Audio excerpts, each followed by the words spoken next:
a damn schedule and stick to it. Okay, so what's the rule with the schedule? It's not a bloody prison. That's the first thing that people do wrong. They say, well, I don't like to follow a schedule. It's like, well, what kind of schedule are you setting up? Well, I have to do this, then I have to do this, then I have to do this, you know, and then I just could play video games, because who wants to do all these things that I have to do? It's like, wrong. Set the damn schedule up so that you have the day you want. That's the trick. It's like, okay, I've got tomorrow. If I was going to set it up so it was the best possible day I could have, practically speaking, what would it look like?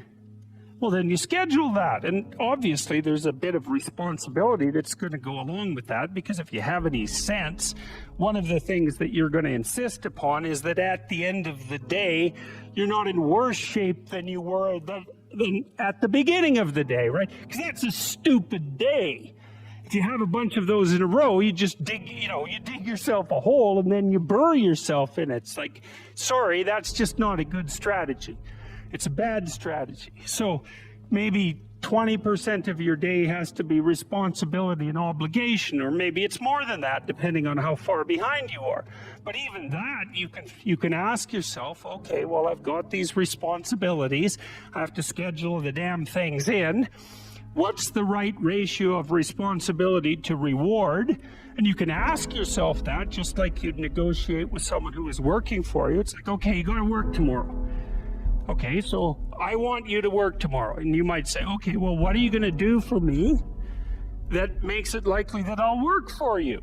Well, you could ask yourself that, Maybe you do an hour of responsibility and then you play a video game for 15 minutes. I don't know, whatever turns your crank, man. But, you have to negotiate with yourself and not tyrannize yourself.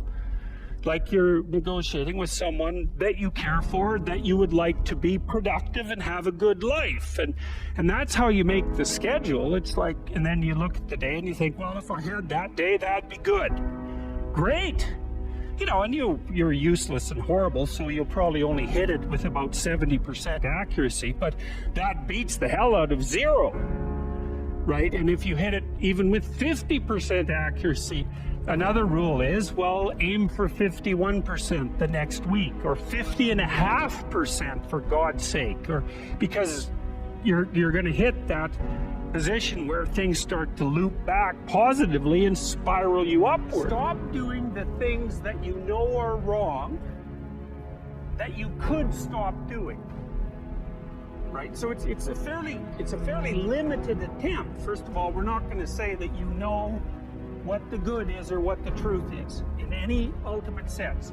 But we will presume that there are things that you're doing that for one reason or another are not in your best interests. There's something about them that you just know you should stop.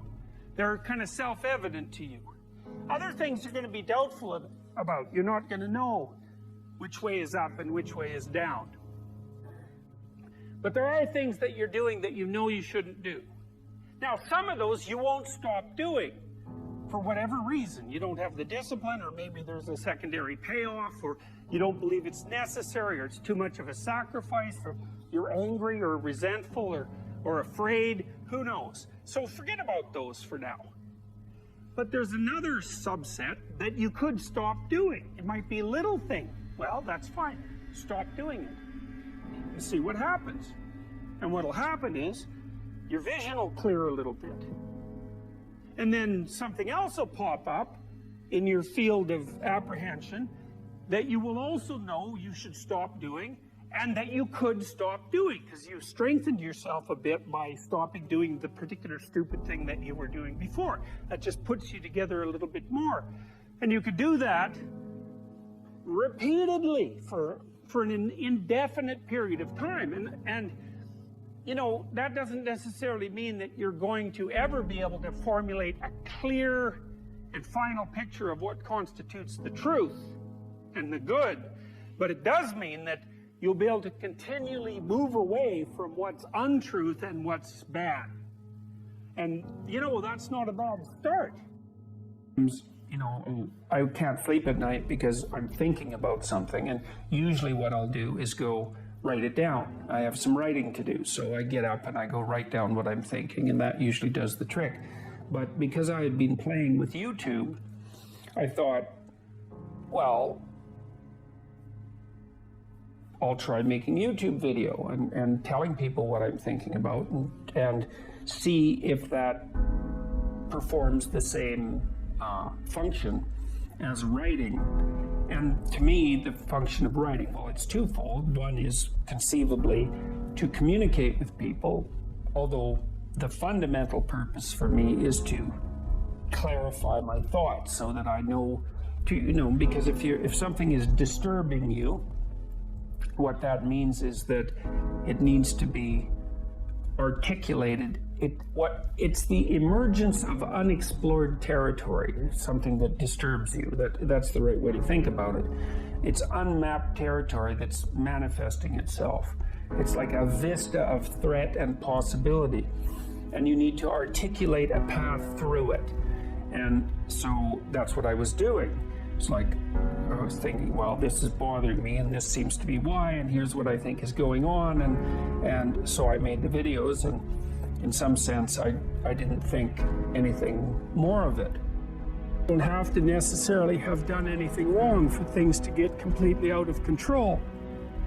It's a terrifying doctrine, but it's not a hopeless doctrine because it still says that there's a way forward, there's a pathway forward, and the pathway forward is to adopt a mode of being that has some nobility so that you can tolerate yourself and perhaps even have some respect for yourself as someone who's capable of standing up in the face of that terrible vulnerability and suffering, and that the pathway forward as far as the existentialists are concerned is certainly by the avoidance of deceit, particularly in language, but also by the adoption of responsibility for the conditions of existence and some attempt on your part to actually rectify them.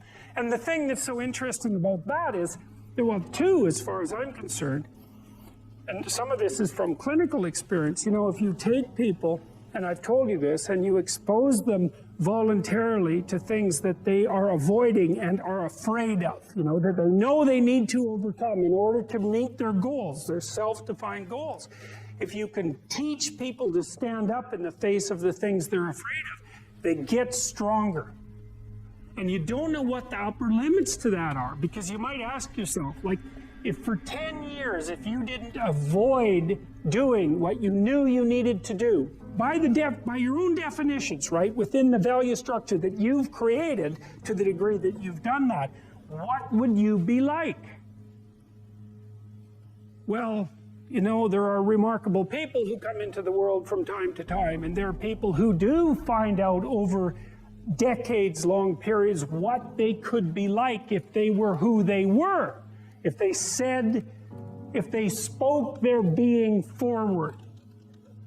And they get stronger and stronger and stronger, and we don't know the limits to that. We do not know the limits to that.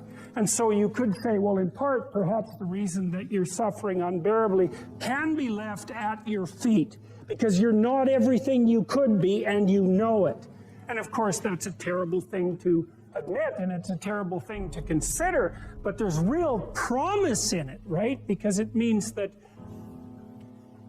perhaps there's another way that you could look at the world, and another way that you could act in the world. So what it would reflect back to you would be much better than what it reflects back to you now. My experience is with people that we're probably running at about 51% of our capacity. You can think about this yourselves. I often ask undergraduates how many hours a day you waste, or how many hours a week you waste, and the classic answer is something like 4 to 6 hours a day. Inefficient studying, watching things on YouTube that not only do you not want to watch, that you don't even care about, that make you feel horrible about watching after you're done. That's probably 4 hours right there. You think, well, that's 25 hours a week. It's 100 hours a month. That's 2.5 full work weeks. It's half a year of work weeks per year. And if your time is worth $20 an hour, which is a radical underestimate. It's probably more like 50 if you think about it in terms of deferred wages. If you're wasting 20 hours a week, you're wasting $50,000 a year. And you are doing that right now. And it's because you're young, wasting $50,000 a year is a way bigger catastrophe than it would be for me to waste it, because I'm not going to last nearly as long. And so if your life isn't everything it could be, you could ask yourself, well, what would happen if you just stopped wasting the opportunities that are in front of you? You'd be, who knows how much more efficient? 10 times more efficient, 20 times more efficient. That's the Pareto distribution. You have no idea how efficient people get. It's off the charts. Well, and if we all got our act together collectively and stopped making things worse, because that's another thing people do all the time, not only do they not do what they should to make things better, they actively attempt to make things worse because they're spiteful or resentful or arrogant or deceitful or homicidal or genocidal, or all of those things all bundled together in an absolutely pathological package. If people stopped really, really trying just to make things worse, we have no idea how much better they would get just because of that. So there's this weird dynamic that's part of the existential system of ideas between human vulnerability, social judgment, both of which are major causes of suffering, and the failure of individuals to adopt the responsibility that they know they should adopt. It isn't merely that your fate depends on whether or not you get your act together and to what degree you decide that you're going to live out your own genuine being. It isn't only your fate. It's the fate of everyone that you're networked with. And so, you think, well, there's 9 billion, 7 billion people in the world. We're going to peak at about 9 billion, by the way, and then it'll decline rapidly, but 7 billion people in the world, and who are you? You're just one little dust mote among that 7 billion, and so it really doesn't matter what you do or don't do, but that's simply not the case. It's the wrong model, because you're at the center of a network. You're a node in a network. Of course, that's even more true now that we have social media. You'll know 1,000 people, at least over the course of your life. And they'll know 1,000 people each, and that puts you one person away from 1 million, and 2 persons away from 1 billion. And so that's how you're connected. And the things you do, they're like dropping a stone in a pond. The ripples move outward, and they affect things in ways that you can't fully comprehend. And it means that the things that you do and that you don't do are far more important than you think. And so if you act that way, of course, the terror of realizing that is that it actually starts to matter what you do. And you might say, well, that's better than living a meaningless existence. It's better for it to matter. But I mean, if you really ask yourself, would you be so sure if you had the choice? I can live with no responsibility whatsoever. The price I pay is that nothing matters. Or I can reverse it and everything matters. But I have to take the responsibility that's associated with that. It's not so obvious to me that people would take the meaningful path. Now, when you say, well, nihilists suffer dreadfully because there's no meaning in their life and they still suffer, yeah, but the advantage is they have no responsibility. So that's the payoff, and I actually think that's the motivation. Say, well, I can't help being nihilistic. All my belief systems have collapsed. It's like, yeah, maybe you've just allowed them to collapse because it's a hell of a lot easier than acting them out. And the price you pay is some meaningless suffering, but you can always whine about that and people will feel sorry for you, and you have the option of taking the pathway of the martyr, so that's a pretty good deal, all things considered, especially when the alternative is to bear your burden properly and to live forthrightly in the world. Well, what Solzhenitsyn figured out, and so many people in the 20th century, it's not just him, even though he's the best example, is that if you live a pathological life, you pathologize your society. And if enough people do that, then it's hell. Really, really. And you can read the Gulag Archipelago if you have the fortitude to do that, and you'll see exactly what hell is like. And then you can decide if that's a place you'd like to visit, or even more importantly, if it's a place you'd like to visit and take all your family and friends, because that's what happened in the 20th century. I started to pay very careful attention to what I was saying. I don't know if that happened voluntarily or involuntarily, but I could feel a sort of split developing in my psyche. And the split, and I've actually had students tell me the same thing that has happened to them after they've listened to some of the material that I've been describing to all of you. But I split into two, let's say. And one part was let's say the old me that was talking a lot and that liked to argue and that liked ideas. And there was another part that was watching that part, like just with its eyes open and neutrally judging. And the part that was neutrally judging was watching the part that was talking and going, that isn't your idea. You don't really believe that. You don't really know what you're talking about. That isn't true. And I thought, that's really interesting. So now and that was happening to like 95% of what I was saying. And so then I didn't really know what to do. I thought, okay, this is strange. So maybe I've fragmented, and that's just not a good thing at all. I mean, it wasn't like I was hearing voices or anything like that. I mean, it wasn't like that. It was, well, people have multiple parts. So then I had this weird conundrum. It was like, well, which of these two things are me? Is it the part that's listening and saying, no, that's rubbish, that's a lie, you're doing that to impress people, you're just trying to win the argument, you know? Was that me, or was the part that was going about my normal verbal business me? And I didn't know, but I decided I would go with the critic. And then what I what I learned to do, I think, was to stop saying things that made me weak. And I mean, I'm still trying to do that, because I'm always feeling when I talk whether or not the words that I'm saying are either making me align or making me come apart.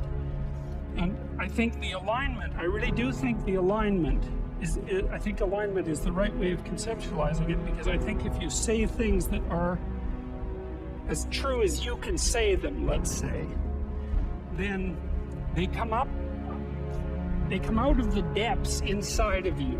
Because we don't know where thoughts come from. We don't know how far down into your substructure the thoughts emerge. We don't know what processes of physiological alignment are necessary for you to speak from the core of your being. We don't understand any of that. We don't even conceptualize that, but I believe that you can feel that. And I learned some of that from reading Carl Rogers, by the way, who's a great clinician, because he talked about mental health in part as a coherence between the spiritual or the abstract and the physical, that the two things were aligned.